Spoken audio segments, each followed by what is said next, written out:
Hello and welcome to Ula Tea Leaf Readings. My name is Lenor and tonight I'm going to be reading your tea leaves. This is a horoscope for Aquarius. If Aquarius is your solar, lunar, ascendant/rising sign, then this is a message for you. Okay, let's get started.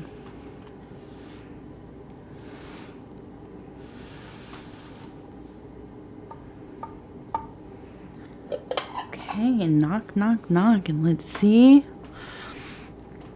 What does this teacup? It's more of a bowl. Have to say? What are the messages? What are the tea leaves trying to tell us? Okay, so I want to start with telling you that I pulled a card for this reading, and it is the Star card. And I have been trying to get away from showing them too much, but because this is a tea leaf reading. I know. But I pull a card so that we can kind of get an idea of maybe the tone of the reading. Maybe it will help narrow down what this is going to be about a little bit, maybe some of the themes. Anyways, the Star is such a pretty card, so I wanted to show it. I like the colors so much. And it's the little crystals and the kind of, it almost looks like a lunar landscape, maybe like something you'd see on Mars, or I don't know, some other worldly type of place. And it just really evokes these like very dreamy, distant kind of,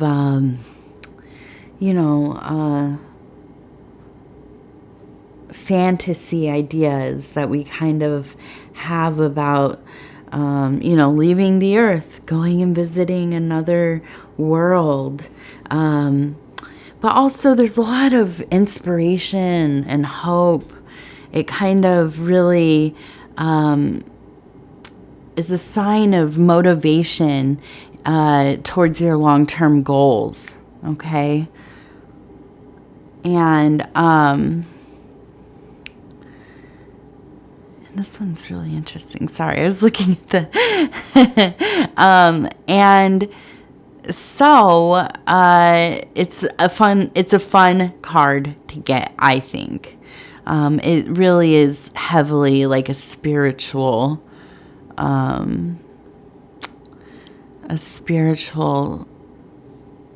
card. Spiritual work is happening. I'm getting lost in these. I want to look at this one really quick. It looks like a person with the body and the head, and then they have their hand out and they're waving a little flag. Immediately what came to mind is here in America, our Independence Day is coming up. And every year, not everybody goes to the parades and stuff, of course, but since I've had a child, I've been going to them again. I didn't for a long time as an adult. It's mostly for kids and stuff. And anyways, they hand out these little American flags, and this sign doesn't have to be about any kind of, nationalism or celebrating anything in particular, but I feel like there is just a sense of, having this desire to kind of be in a place of merriment, of enjoyment, doing things that give you space to celebrate. Okay. I've talked about this in other readings. I think it's so important for us, even if you don't partake in, the cultural holidays of wherever you live, or, the religious holidays. I think it's very important for us to have traditions and holidays and feasts and rituals and ceremonies, they don't have to be shared by anybody else. I think that it's super cool when people kind of create their own things that they like to honor, their own special feast days, their own special traditions within their families, their direct communities. So I feel like this is definitely something that is going on in your mind, and maybe you are partaking in something festive. And so I feel like your spirits are elevated, they're lifted. Okay.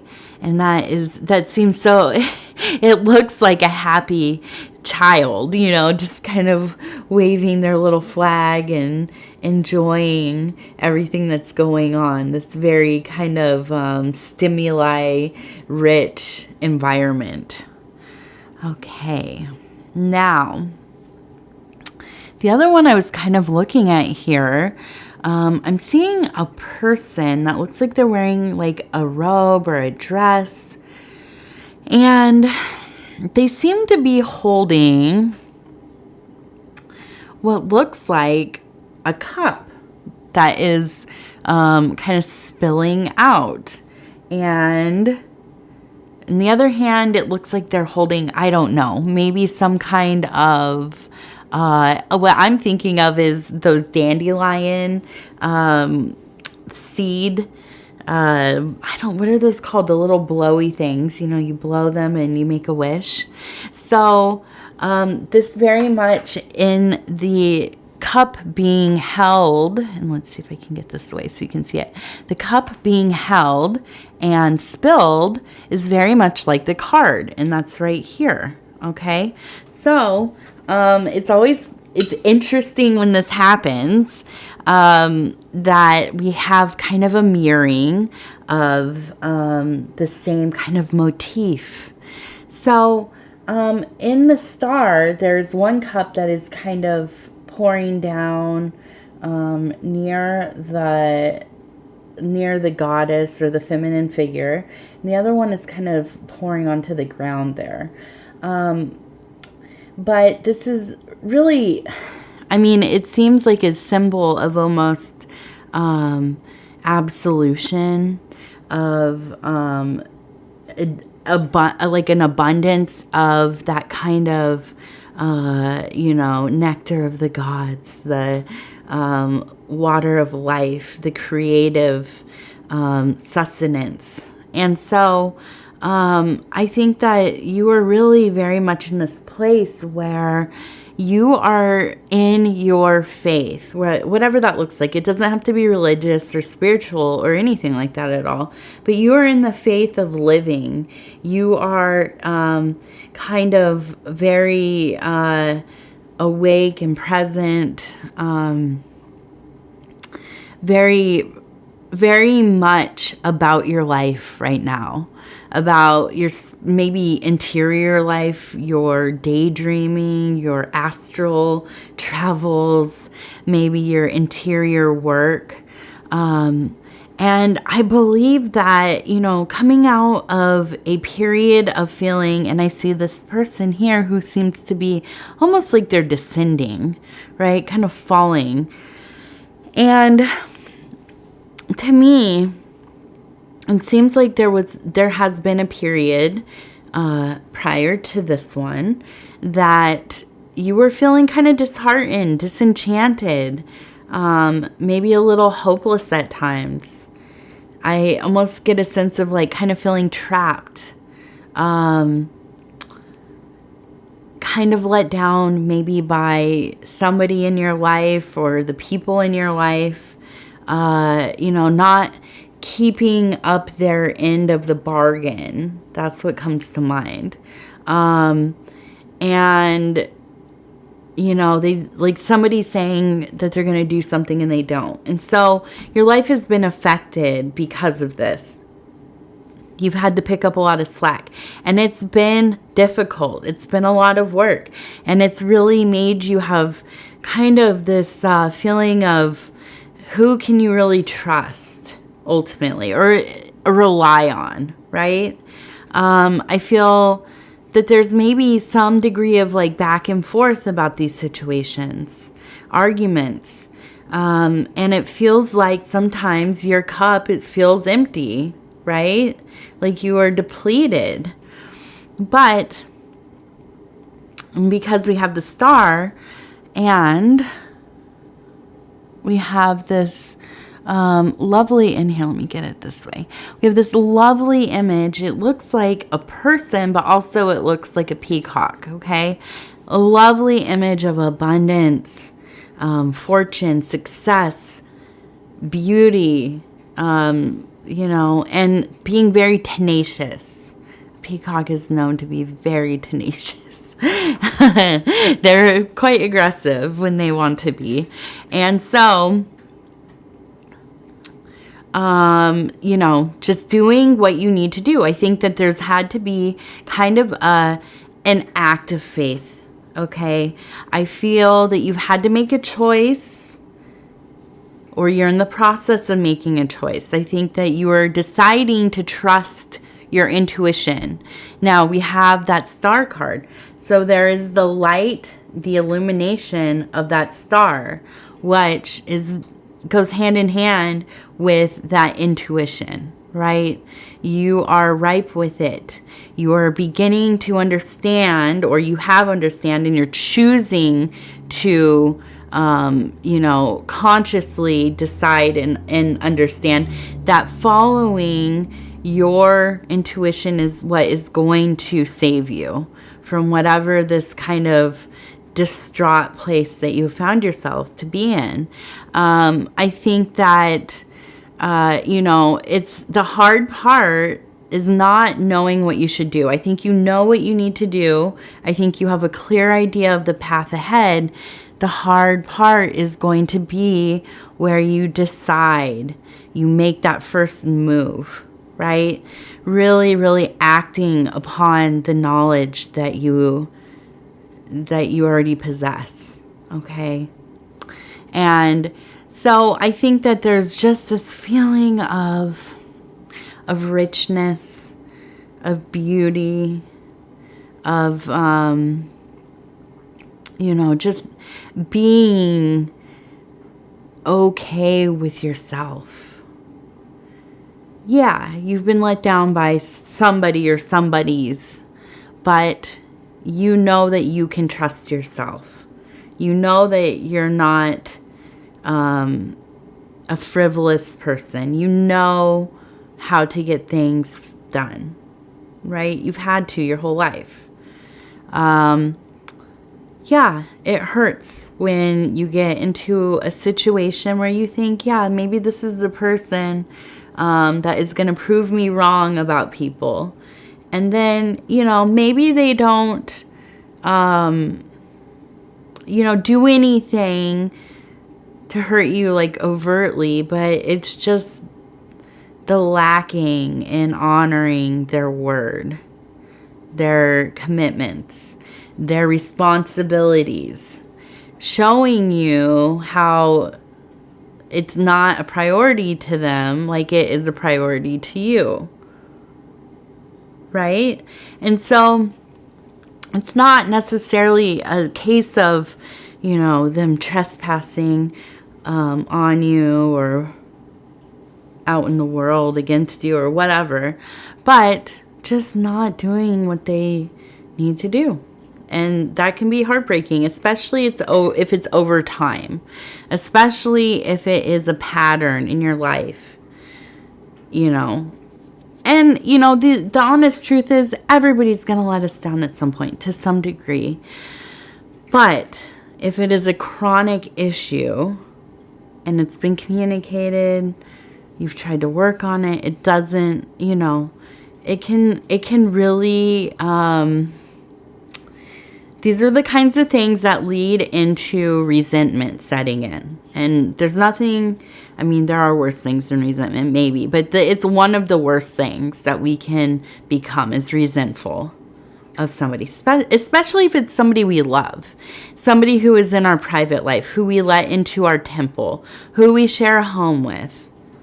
Okay? This is the kind of stuff that causes so much stress and, you know, just disappointment, bad moods, consistently just, you know, angry, silent treatment, bickering, arguing, you know, all those kinds of things that just make life very difficult. Okay.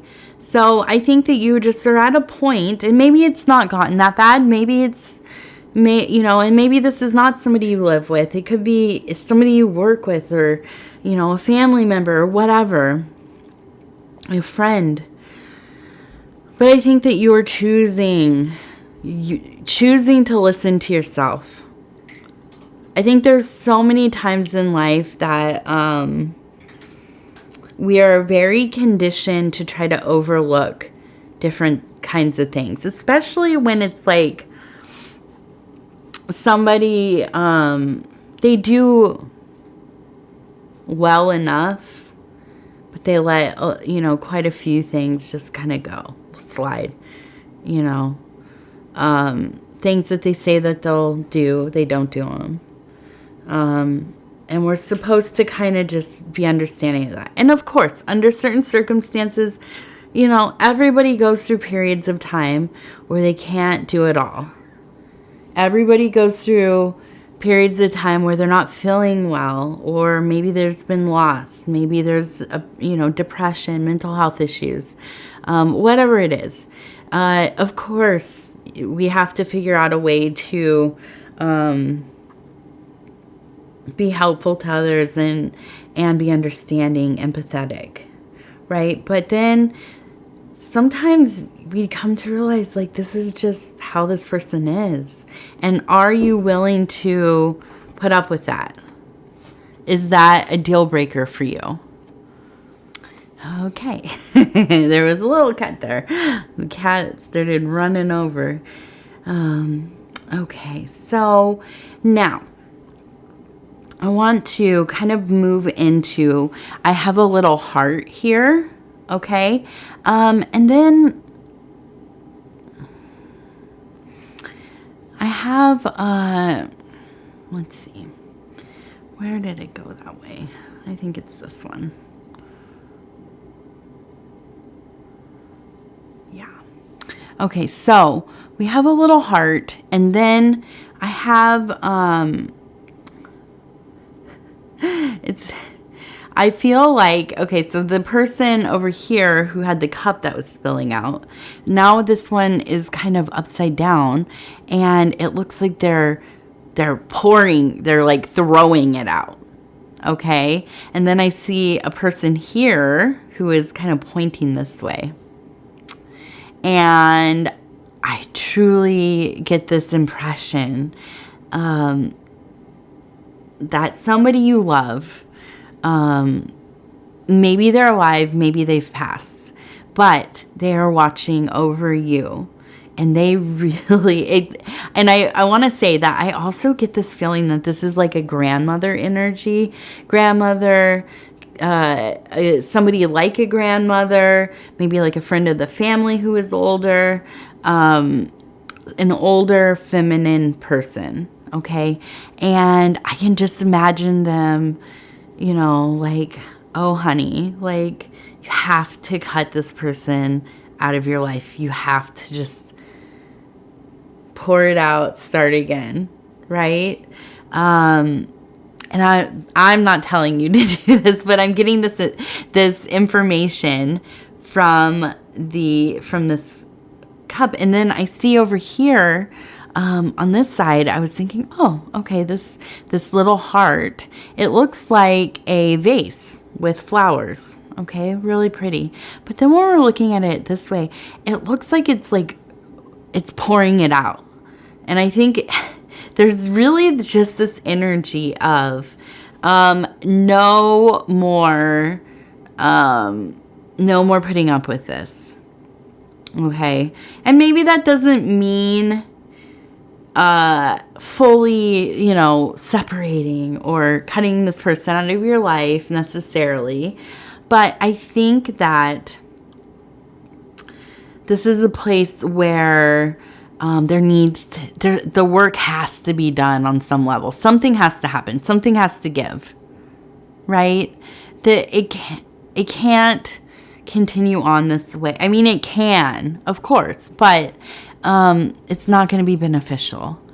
So I feel like the pointing is like, okay, some action needs to be taken here. But I think you already know this too. This is just kind of reaffirming what you know. Up here, I see some dolphins and I see a heart. Let's turn this way. Oops. Another heart. Okay.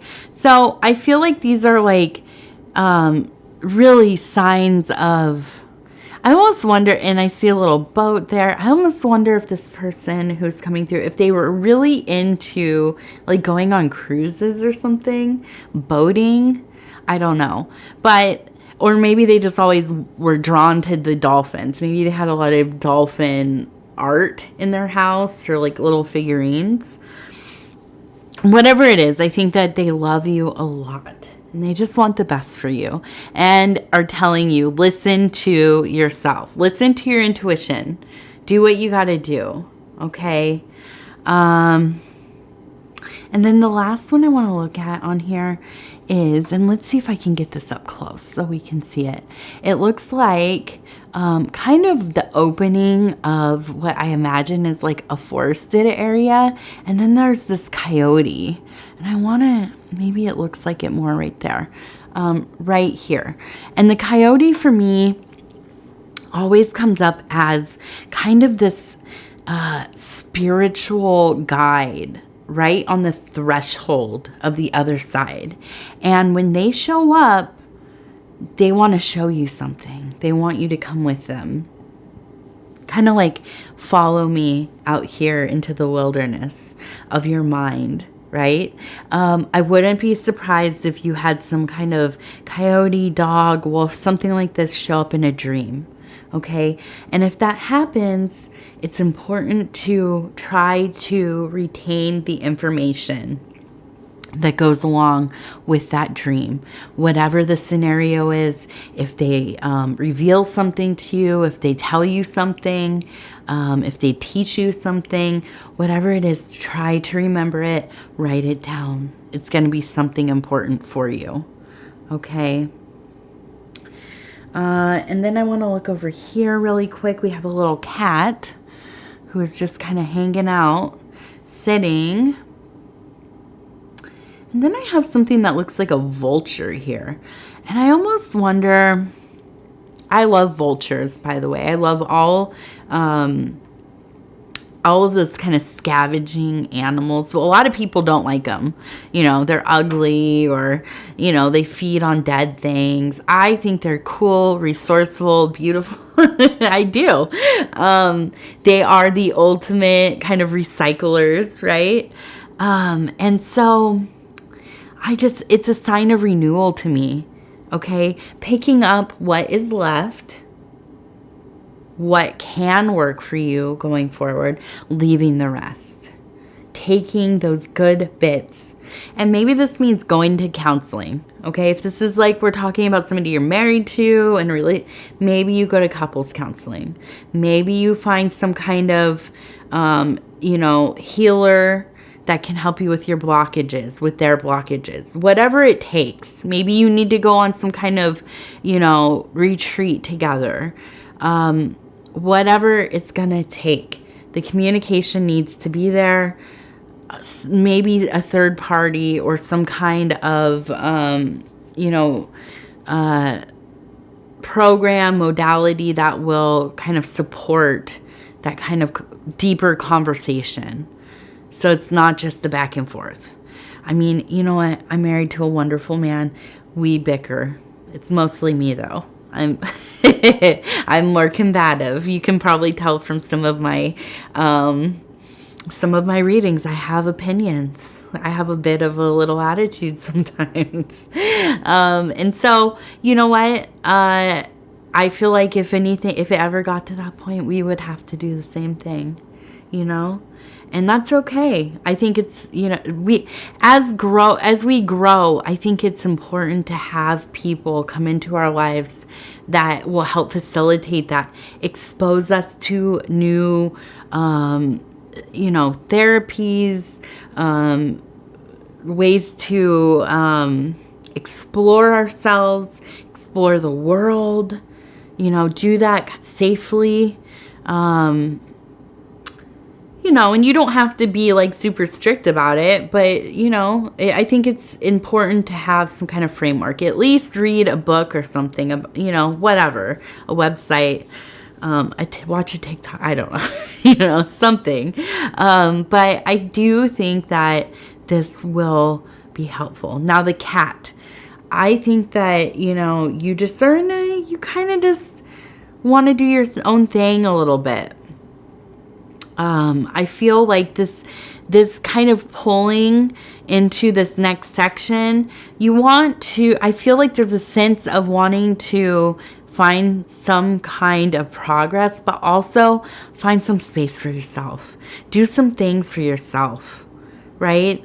I also feel like there's a sense of a call to meditation, prayer, making appeals, something like this. Okay? A need to connect with your interior, whatever it is that you kind of grasp onto, whatever speaks to you, whatever makes you feel heard, okay? And so those are important things to think about. All right, I'm gonna cough over here, and I want to tell you, I'm so honored to bring these messages to you. It's really, really always such a delight for me to be able to talk about these things that I care so much about, and hopefully they help in some way. Hopefully they resonate in some way. You know, if not anything, just something to think about, right? So anyways, I want to ask you to, I was going to say, I want to thank you again. I cannot explain to you how thankful I really am all day long, and just thank you. Because I really feel from like the core of my being, I am so thankful to be able to be doing this. And my husband and his channel, he's such an amazing reader. So thankful to have somebody like that in my life who really inspires me and motivates me, and so all of this coming together is just, I mean, it really is one of, aside from my daughter, you know, one of, you know, she's the pinnacle of my happiness, but this is one of the happiest things in my life. So I want to thank you all. If you would be so kind as to like the video, it's helping us get into the algorithm, right? And I say us because I call our community here at the channel just that, a community. And that includes you. And, you know, we just hit 10K subscribers. So yay to all of us. And you know, if you haven't subscribed, think about doing that. You can hit the little bell. It'll let you know when the next video is coming out. I read every sign once a week between now and the next Aquarius in 7 days about-ish. You can watch your other placements. You can do some cross-watching. If you want to leave a comment, I read every single one of them. It might take me a moment to get back. You know, if you've ever had a toddler, you know, you know. So it's busy. But, and shout out to you that have multiple kids. Oh my goodness. Oh my goodness. So anyways, I want to thank you. We will talk again really soon, Aquarius.